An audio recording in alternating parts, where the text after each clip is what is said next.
Buongiorno a tutti. Welcome to day 4 of my Italian language learning challenge. I just discovered an amazing feature that Busso app has. At some points in some units, they ask you a question and they want you to record a voice message about it. The question that was, I think, yesterday or the day before, where do you work and where do you live? So I record in saying lavoro e abito a Bucharest in Romania. And then today I see this little notification there. So I click there and see that actually an Italian native speaker corrected me. I'm supposed to say lavore e abito. This is brilliant. This is just like amazing. I'm really sold out on this app. By the way, I don't have any affiliation with them. They're not paying me for this, but I'm just recommending it because I think this option can really be the key. You make mistakes and then some wonderful native Italian speakers correcting you. This is just great. Another thing that Busso app has is a review program. I think they do it not the next day, I think in 2 days. I don't know, I haven't figured out how it works. But before you start actually your lesson, you can review what you've learned before. And I think that's another key. That's what makes it so good, the repetition. You keep on reviewing the words that you already learned, not to lose them. Now that I'm gonna stop raving about Busso. Oh, no, I'm not. Because you can actually connect, you can actually make friends with people native of your target language, and they can help you. You can send your videos not just to anybody, you can send them directly to your friends and then see if they can help you, if they can correct you.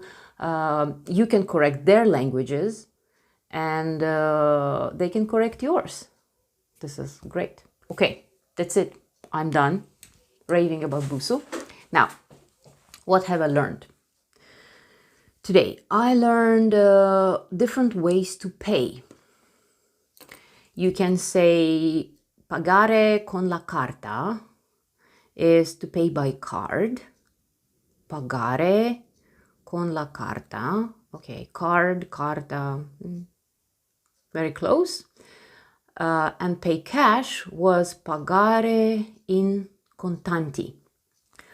This word contanti, for some reason, I just couldn't remember it. Contanti, contanti. So I made this funny association with cash. So cash is used a lot in illegal sales. So we have this tanti, which is Romanian for auntie. So contanti, contanti, some tanti, some auntie that is a con, and she's doing some shady stuff. So cash contanti, pagare in contanti, to pay with cash. Another interesting thing is that the word bancomat can mean both the ATM and the card.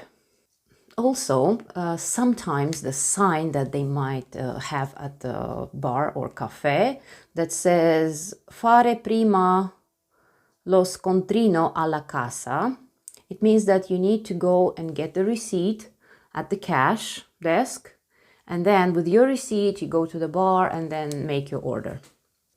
Also, I learned some useful adjectives.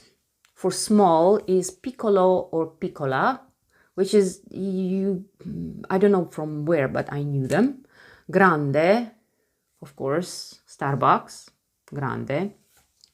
Another one, caldo, calda, hot, which is exactly the same word in Romanian.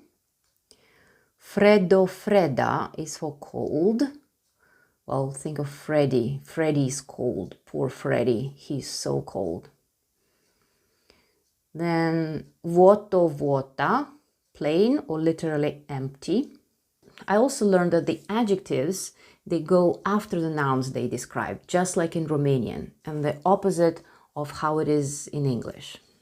And now, speaking of ordering water, Now I can do it the fancy way. I learned that still water is naturale, and sparkling water is frizzante. So I can just go to a bar and say, vorrei una bottiglia d'acqua naturale. Sounds so nice. Another thing that I learned is about plurals. For masculine is cornetto, cornetti. If it's O, ends with O, then in plural it's E. Cappuccino, cappuccini. And for feminine they end with A, change to E. Fetta, fette. Torta, torte. For nouns ending with an accented vowel, their singular and plural form are identical. Caffè, the same. Tre caffè. Tiramisu, tre tiramisu. That's all for today. I'll keep on practicing, I'll keep on reviewing, I'll keep on sending my voice messages to my friends, and I'll let you know how it goes. Have a wonderful day. Learn something new today also. Bye-bye.